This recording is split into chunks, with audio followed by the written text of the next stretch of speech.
এই ওয়াজটি আপনার জীবনে স্মরণ হয়ে থাকবে। চমৎকার ওয়াজটি সম্পূর্ণ দেখুন, অন্তর ভরে যাবে ইনশাআল্লাহ। বিশ্বাস খালিস করে নেন। আমার নবী মানুষ ছিলেন, তবে আমার আর আপনার মতো সাধারণ মানুষ নয়, তিনি অসাধারণ মানুষ। তিনি যদিও মানব গোষ্ঠীর অন্তর্ভুক্ত, তিনি যেন তেন মানব নন, তিনি মহামানব। তিনি যদিও নবী, তিনি সাধারণ নবী নন, তিনি মহানবী।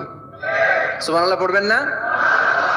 প্রথম বললাম কি আমার নবী মানুষ ছিলেন, কিন্তু সাধারণ মানুষ, অসাধারণ মানুষ। সুবহানাল্লাহ পড়েন। যদিও তিনি মানব, যেন তেন মানব না, তিনি মহামানব। যদিও তিনি নবী, তিনি মহানবী। ঠিক কিনা? তিনি আমাদের মতো মানুষ কোন সেন্সে? আমরা মায়ের পেট থেকে দুনিয়াতে আসি, প্রিয় নবীও এসেছেন।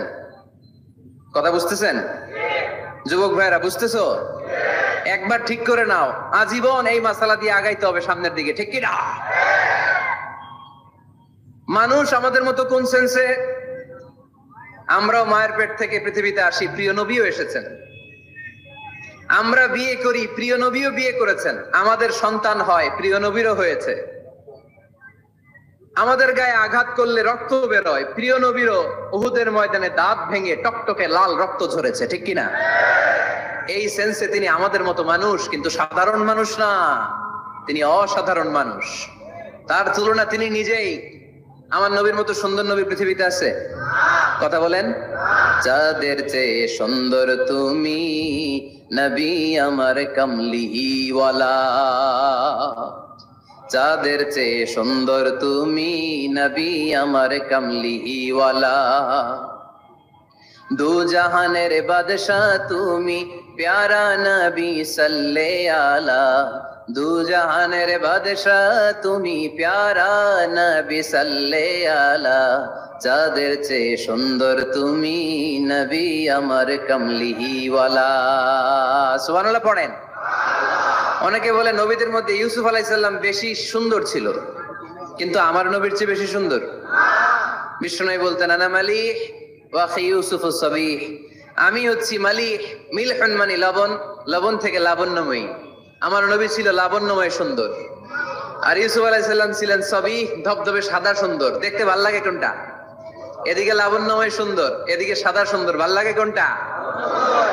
ইউসুফ আলাইহিস সালামের চেহারা দেখে মিশরের মেয়েরা এত সুন্দর নবী ইউসুফ আলাইহিস সালামকে দেখে লেবু কাটতে যে আঙ্গুল কেটে ফেলেছিল। কোরআনে এই কথা আছে না নাই? ওয়া কাত্তা'না আইদিয়াহুন, লেবু কাটতেছে, আর ওনারা দেখে লেবু কাটা শেষ, কিন্তু কাটা আর থামায় নাই, ওই এক টানে আঙ্গুল শেষ। এই কথা যখন আমাদের প্রিয় নবীর স্ত্রী আমাদের আম্মা জান আয়েশা রাদিয়াল্লাহু তাআলা আনহা শুনলেন, উনি বললেন, ও মিশরের নারীরা, তোমরা ইউসুফ নবীর চেহারা দেখে লেবু কাটতে যে আঙ্গুল কেটেছো, তোমরা যদি আমার স্বামী আমার নবী প্রিয় নবীর চেহারা দেখতা, তাহলে লেবু কাটতে যে আঙ্গুল নয়, কলিজাটা কেটে খান খান করে দিতাম। আমার নবীর সৌন্দর্যের সাথে কারো কোনো সৌন্দর্যের তুলনা হতে পারে? তবে তিনি মানুষ ছিলেন। কি ছিলেন? আকীদা ক্লিয়ার? কথা বুঝতে পেরেছেন?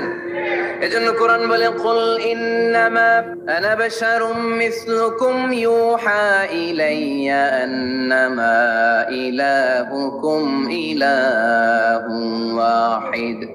ও নবী, আপনি বলে দেন, নিশ্চয় আমি তোমাদের মতোই মানুষ, কিন্তু পার্থক্য হলো আমার কাছে ওহী আসে, তোমাদের কাছে আসে না। ঠিক কিনা? এখানেই পার্থক্য। তিনি অদৃশ্যের খবর জানেন, গায়েবের কথা, অদৃশ্যের কথা যতটুকু জানানোর আল্লাহ তাআলা বিশ্বনবীকে জানিয়ে দিয়েছে। বিশ্বনবী এটা জানেন, আমরা কি জানি? তাহলে আমাদের মতো উনি কি সাধারণ মানুষ? অসাধারণ মানুষ। সবাই বলেন অসাধারণ মানুষ। ইউনিক, আনপ্যারালাল, অসাধারণ, যার কোনো তুলনা হয়? ওনার তুলনা উনি নিজেই।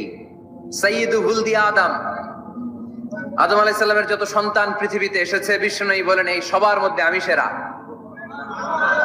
সুবহানাল্লাহ কইতে পারলেন না? বিষ্ণু ইসলাম বলেন, গোটা বিশ্বের মানুষকে আল্লাহ দুই ভাগ করলেন। কয় ভাগ?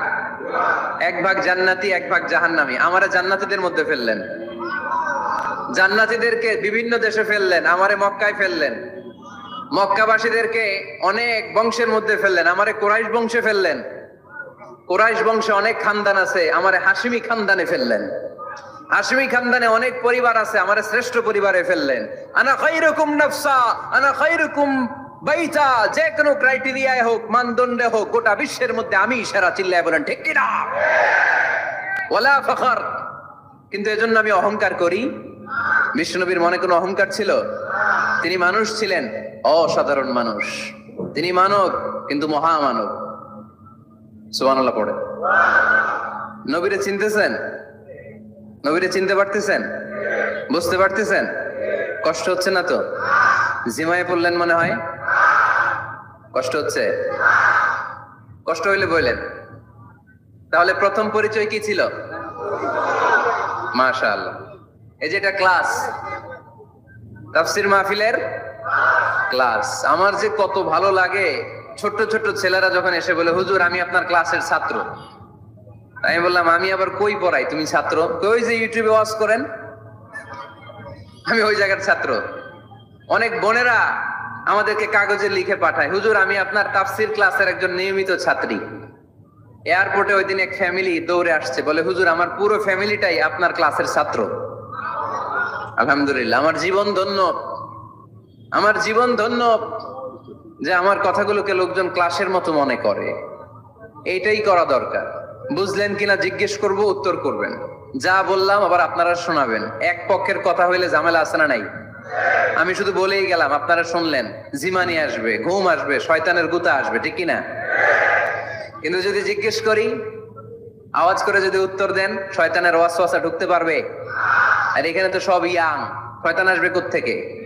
ওদের এক একটা তাকবীর দিলে বঙ্গোপসাগরে যে ইবলিস যেয়ে পড়বে। তাহলে আমার নবীর প্রথম পরিচয় তিনি রাসূলুল্লাহ, ঠিক কিনা? তিনি রাসূল ছিলেন। দ্বিতীয় পরিচয় শেষ নবী। 3 নাম্বার পরিচয় তিনি মানুষ ছিলেন। কি ছিলেন? অসাধারণ মানুষ।